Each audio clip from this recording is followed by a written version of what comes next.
Why do I think of Rick Rock Bottom as a Burnley fan? What is going on at the football club? Hello guys, what's going on? It's JB here.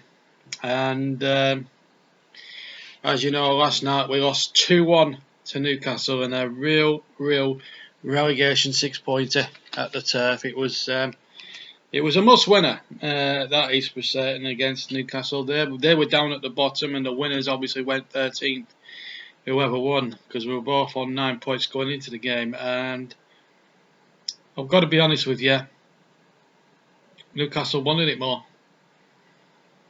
There's obviously several factors of Burnley's performance I really want to pick out. A couple of certain players that's gone really down in my estimation, and I took a lot of stick for all this on Twitter, by the way, about one or two of them, and of course I want to get on to the manager Sean Dyche. Now, for a long time, I actually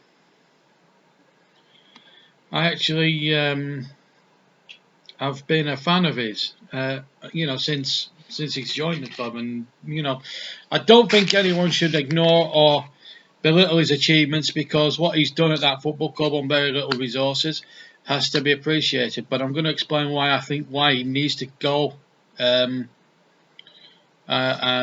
obviously there is going to be some strong words. So if you are of a nervous disposition, I would switch me off right now, quite honestly, because this is going to be a rant and a half.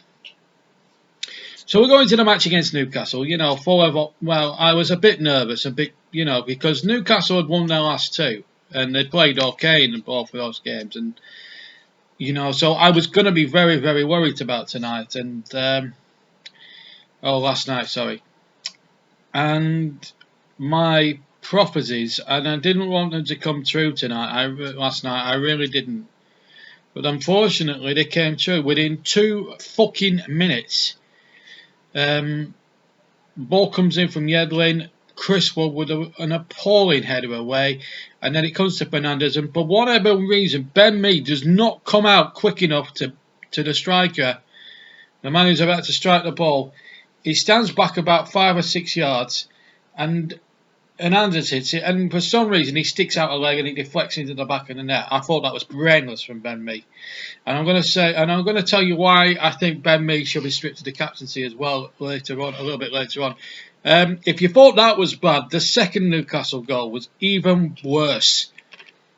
Short corner, nobody switched on for the short corner. Newcastle just played it, and there was no Burnley player within 7 or 8 fucking yards of the fucking taker Richie. He plays it to Yedlin, ball whips in. Where the fuck is Ben Mee gone, by the way? Kieran Clark, he can't believe his luck. He's unmarked. Ben Mee, who's supposed to be watching him, has gone completely on fucking walkabout. Clark says, "Thank you very much, I'll knock that in." 2-0 Newcastle. And it was just a shambles, an absolute fucking shambles. 2 goals conceded. We hadn't even had 22 minutes of the first half. It was a disgrace. And I'm going to get on to Ben Mee in more detail later. And then, it was just horrible. And then it was just unbelievable. Ben Mee had a shocker. We came back. Obviously, Ben Mee crossed the ball in from the halfway line from the left, and Sam Vokes headed in before half time, and then Chris Wood. What a frigging donkey he is! He had not one, not 2, not 3, but 4 chances to score last night, and 4 gilt-edged ones at that. And he hit them straight at their goalkeeper. It was a bloody joke. Absolute joke. Could have brought us back in the game at 2-2 right at the end. At the end of the first half, right? So, we're going in 2-1 down. We haven't played well. Last 10 minutes we sort of got into the game. But, again, why does it have to take us being 2-0 fucking down to start playing? What is on with the mental attitude of these bloody Burnley players? I must actually give credit to Newcastle. I can't detract from the fact that Newcastle were very worthy winners, and I'll tell you for why as we review the second half. So we're 2-1 down, and I'm thinking, well, it might not be too bad yet. You know, if we can get a couple of goals in the second half, we might still win it. And I thought we might do it. You know, I wasn't, particularly optimistic at all about it. You know, because, this is Burnley we're talking about, and the brand that Sean Dyche plays is not the most attractive in the Premier League, and I'm going to touch on why I think he's the new Alan Pardew in a minute. So we go into the second half. Newcastle start like they did the first, and they come out all guns blaring. And then I think 5 minutes into the second half, Yedlin gets to the byline, gets into the penalty area, gets to the byline, hooks the ball back across.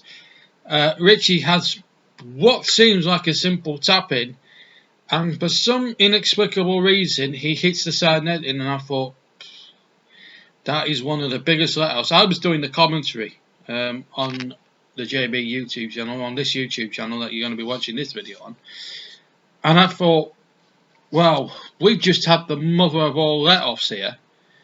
And I did honestly think that, and I thought, it might just wake us up. It didn't.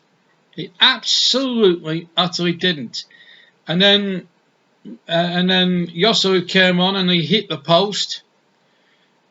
You know, they could have won 3 or 4-1 on the night, Newcastle. We had a few half chances. Chris Wood had a few that he hit straight at the goalkeeper.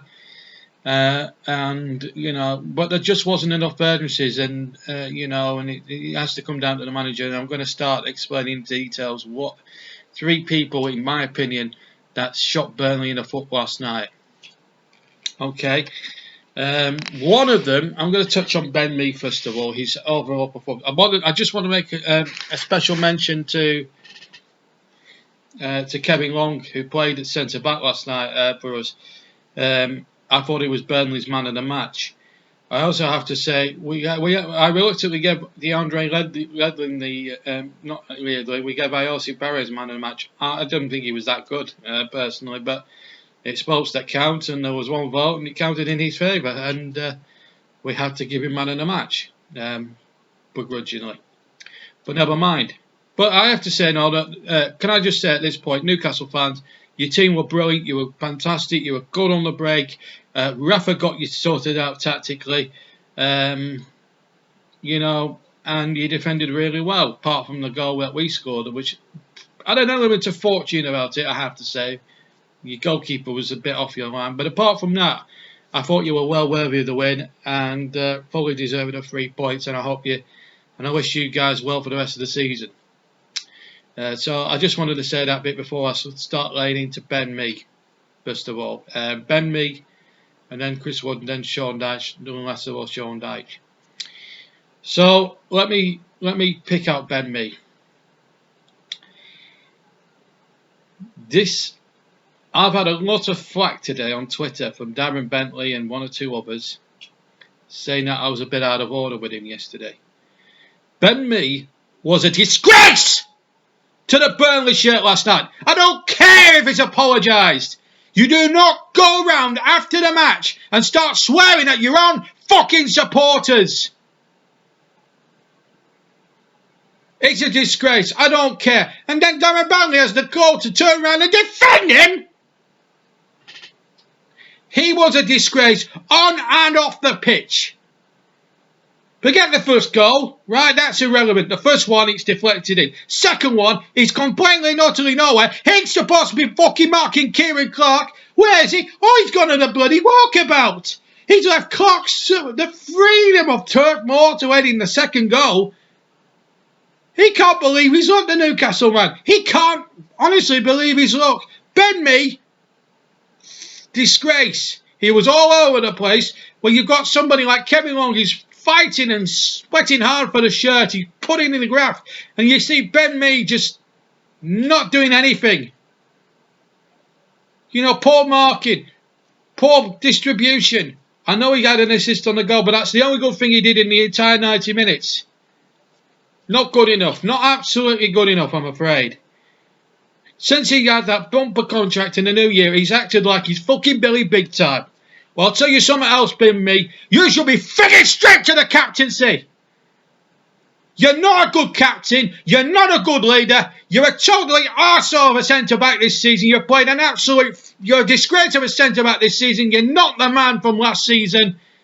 You've become too Billy Big Time.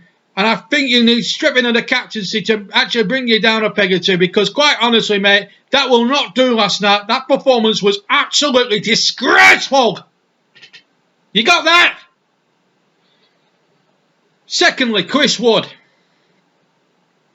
Now, my good buddy and pal and commentating colleague, Chris Whiteman, wrongly got hounded by a lot of people last year because he made a video, you may have recorded, on his old YouTube channel, right? He said at the time Chris Wood was a complete waste of 15 million quid. To last night, his thoughts from 15 months ago have begun to hit home. He had a prophecy 15 months ago. Yes, he had an alright first season, fair dues. But the second season, he has been dire.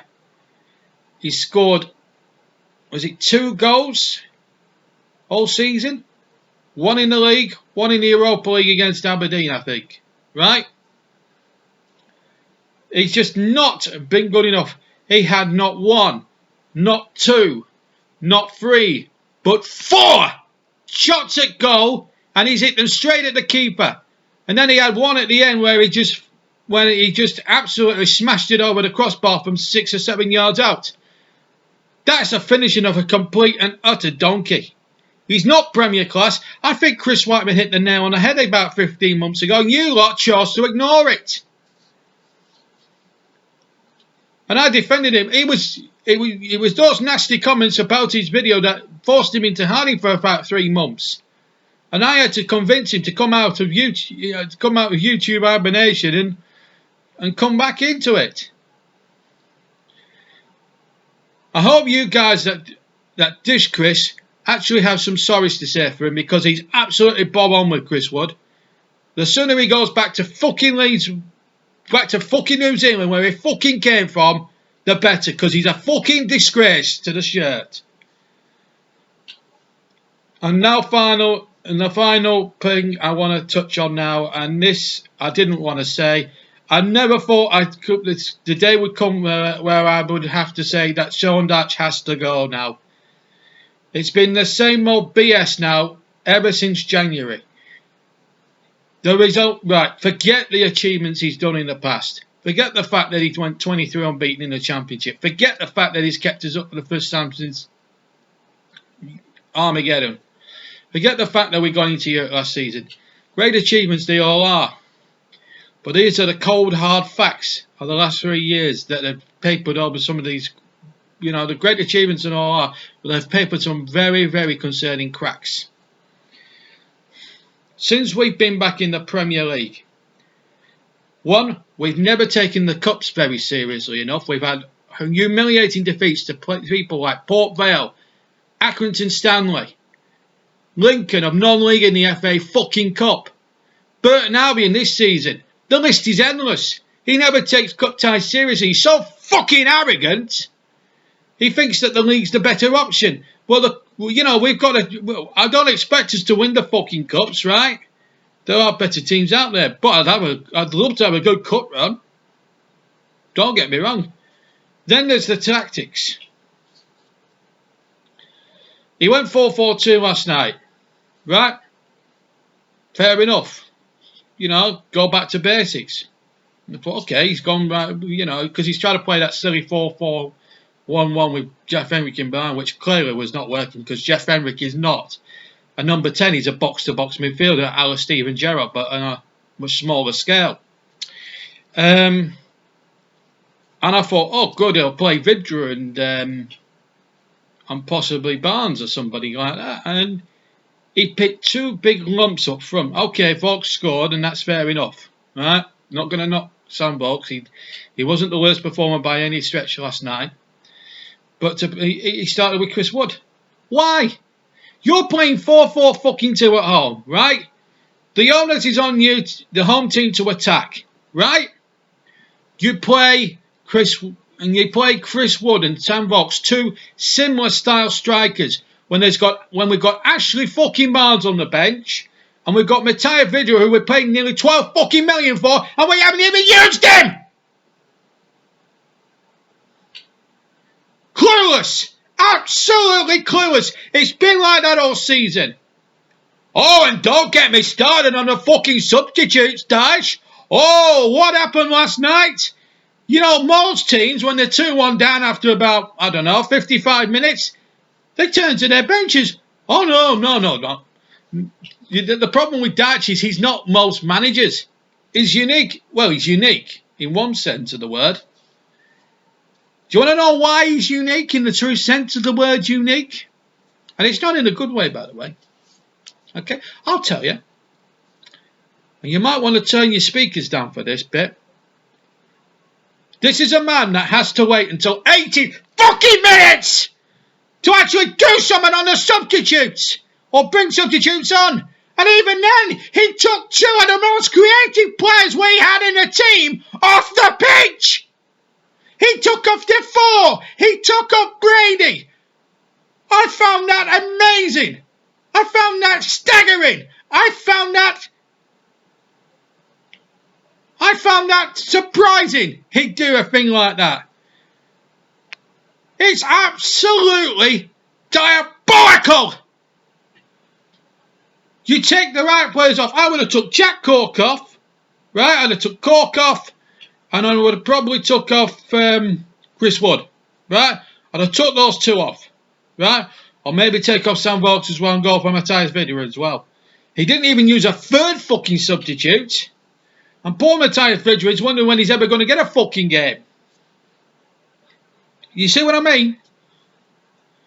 And then his post-match interviews. Oh, well, they just took the biscuit. I mean, if you heard the debate between myself, Chris, and Russ Burden last night, it was just, you know, Chris summed it up well. I played the Sean Dyche interview. He talks about fine margins. There was never any fine fucking margins last night. Get it right first time, Dyche! Newcastle should have won and could have won the game 3-1, 4-1, 5-1, whatever. He talks about pockets of play being good. I didn't see much apart from 10 minutes towards half time and full time. And that's 20 minutes out of a whole 90 where we're actually trying to do something. What I'd like to know, Dyche, where were we for the other 60 fucking minutes? I'll tell you, no fucking where. This was a must-win game. And then beforehand, you said this was not going to define Burnley's season. It fucking was going to define Burnley's season. We lost, Dyche. Get used to it. You should be ashamed of yourself. You should be out there in a post-match interview and actually having a go at a couple of them. You said I wish you fucking defend them. And you defend that fucking crappy, horrible, poor football that people have to sit in the stand, freezing their cockles off, paying 35 quid for the Brewers to see you hit long ball after long ball after long ball. The whole idea of paying £35 is to be entertained. Burnley don't play entertaining football, folks. Sean Dyche is not an entertaining manager. It's long ball, direct. It's a fucking joke. No pace up front, no fucking guile. And, you know, we're turning into...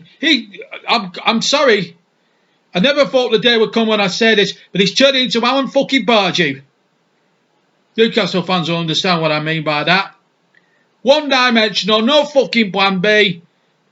Gets it, balls up the substitutions, balls it up tactically, balls it up with his starting lineup. He's become stale. And as for Mike fucking Garlick, you need to fucking go as well. The whole stuff, the whole football club from top to bottom, and then Daz Bentley, oh, today he fucking tries to fucking act as if everything's all a bed of fucking roses. It isn't a bed of roses. The reality is, guys, that Burnley Football Club is not a bed of roses that Darren Bentley, the media manager, makes out it is. It fucking well isn't. There is some I think Dyche has fucking lost the dressing room. I think there are too many fucking big time Charlies in the squad. I think Chris Wood needs to go. Ben Mee needs to be stripped of the captaincy. And I give it to somebody with a bit more fucking passion like Ashley Barnes or somebody like that. Somebody that could actually say, right, fucking hell, let's fucking graft. Let's get some fucking wins on the board because we haven't fucking done enough. I think we've only won, about 2 matches all season. That's all we've had. 9 fucking points all season. It's a fucking joke. I'm glad I've got all that off my chest. Right, well, if you agree with or disagree with what I've just said, please leave a comment below. If you like the video, leave a like, and if you haven't subscribed, please do. For regular football content, for regular football commentaries, regular FIFA content, and whatever else I decide to put on the bloody channel. Yeah, and also hit that bell button because you'll get notifications as well. But I'm not in a very good mood tonight, as you can tell. Very disappointed Burnley fan, and the football club need to get out of this attitude of saying, "Oh, everything's okay. Don't panic. Be patient." It's a fucking disgrace. It's a fucking disgrace. I love Burnley Football Club. I'll support them until the bitter end. I do. You know, I'm a genuine fan, but I'm genuinely upset by the lack of ambition my football club is showing, and it's just not good enough. And as for Sean Dyche, he needs to go because the football he plays is very poor, very unattractive, and if this is going to try and get bums on fucking seats, then it's going the wrong way about it. Anyway, thanks for watching. I'll see you later.